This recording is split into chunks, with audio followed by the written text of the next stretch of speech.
Hello friend, back to Bhavani lifestyle. இந்த high speed regulator வந்து போன வாரம் ஒருத்தவங்க வாங்கிட்டு போகிறாங்க எங்கள்கிட்ட. வாங்கிட்டு போயிட்டு இப்போ சொல்கிறாரு, இது வழியாக வந்து லீக் ஆகுது, எங்களுக்கு மாற்றிட்டாங்கன்னு. எங்களுக்கு கடைக்காரங்க இதுக்கு கேரண்டி வாரண்டியில் ஒன்றும் கொடுக்க மாட்டாங்க. வாங்கிட்டு வந்தோமோ அவ்வளோதான். இப்போ நான் கஸ்டமர் தான் எங்கள்கிட்ட சொல்கிறேன், ஒரு வாரம் தானே ஆகுது, இதான் மாற்றிடுங்க, இது கழட்டியாச்சு. இப்போ வந்து புதுசு நாங்கள் கொடுக்குறோம், நஷ்டம்தான், என்ன செய்ய. நமக்கு கஸ்டமர் மனசை வேதனைப்படுத்த முடியாது. பார்த்திங்களா, இவங்களாம் ரெகுலர் கஸ்டமர். நமக்கு நஷ்டம் ஆனாலும் நம்மளை நம்பி கடைக்கு வர்றவங்களுக்கு மாற்றி கொடுத்தாச்சு. ஆனால் நாங்கள் கொடுக்கும் போதே செக் பண்ணி தான் கொடுத்தோம். அவர் இப்போது ஒரு வாரம் ஒன்றும் பிரச்சனை இல்லை, ஓடுதுன்னு சொல்லிட்டு திடீர்னு வந்து லீக் ஆகுதுன்னு சொல்கிறாரு. இது வந்து ப்ரெஸ் பண்ணும் போது ரொம்ப ஸ்மூத்தாக ப்ரெஸ் பண்ணணும். சும்மா அந்த சொல்லுவாங்கள, கோவத்தில் வாத்தியார் வந்து பசங்க காதை திருக்கிற மாதிரி திருக்கக்கூடாது. திருக்கும் போது அது என்ன ஆகுது, இதெல்லாம் வந்து உள்ள ஸ்ப்ரிங் மாதிரி இருக்கும், ரொம்ப சாஃப்டாக திருக்கணும். இதை சில பசங்க வந்து வீட்டு பாடம் எழுதலான்னு வந்து வாத்தியார் வந்து இது காதை வச்சு திருக்கி முறுக்கி காற்று நிரம்பே உடச்சிருவார். அந்த மாதிரி இதை வந்து லேஸ்ட்டாக அப்படி ப்ரெஸ் பண்ணணும். இவங்க கறக்கு புறக்குன்னு சொல்லி உள்ள ஸ்ப்ரிங் இருக்கும், அந்த ஸ்ப்ரிங் வந்து விட்டுருவோம். ஏன்னா எங்களுக்கு இருந்து வாரண்டி கேரண்டி எதுவுமே இல்லை. இப்போ நாங்கள் செக் பண்ணதில் வந்து நார்மலாக தான் இருக்குது.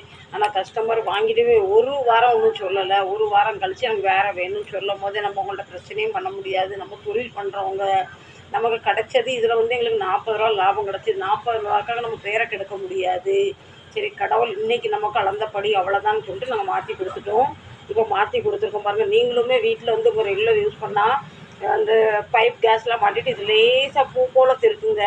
இப்படி இப்படி இப்படி இப்படி பண்ணாதீங்க. இதை செஞ்சு உள்ள ஸ்ப்ரிங் இருக்கும், அது வந்து கட் ஆகிட்டுனா பிரச்சனை ஆயிடும். இது வந்து இப்போ ஹோட்டல்லாம் யூஸ் பண்ணுவாங்க. ஹை ஸ்பீட் ரெகுலேட்டரு சின்னதாக இருக்கும், வீட்டுக்கு வந்து பெருசாக இருக்கும்.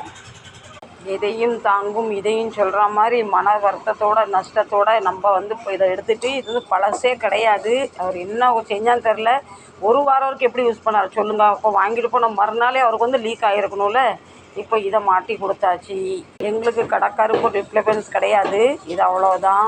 கடவுள் நமக்கு இன்றைக்கி அளந்தபடி இவ்வளோதான் நாங்கள் நினைக்கிறோம். சரி, பார்க்கலாம் கடவுள் விட்ட வழி. என்ன பிரச்சனை ஆகிட்டுனா, நாங்கள் எப்போவுமே கஸ்டமருக்கு பைப்பில் கனெக்ட் பண்ணி தருவோம். அவர் எனக்கு தெரியும் நான் மாட்டிப்பேன், எனக்கு தெரியும் நான் மாட்டிட்டு, அவர் எப்படி மாட்டினார் என்ன மாட்டினார்னு தெரில. ஒரு வைசர் போட்டு செக் பண்ணி கொடுத்துவோம்.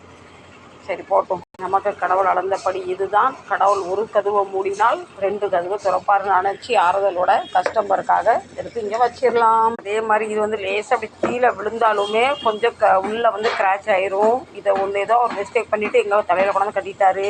சரி, எல்லாம் மேலே இருக்கோம் பார்த்துப்பான். இதுக்கு வந்து உங்களுக்கு இப்படி ஒரு கம்ப்ளைண்ட் வந்ததே இல்லை, தான் ஃபர்ஸ்ட் தடவை. அது இந்த கஸ்டமர் நல்லா எங்களுக்கு வந்து ரெகுலர் வேலை கொடுக்குறவர். வேலை நம்ம வந்து பகைச்சிக்கவும் முடியாது. கடவுள் விட்ட வழி எல்லாரையும்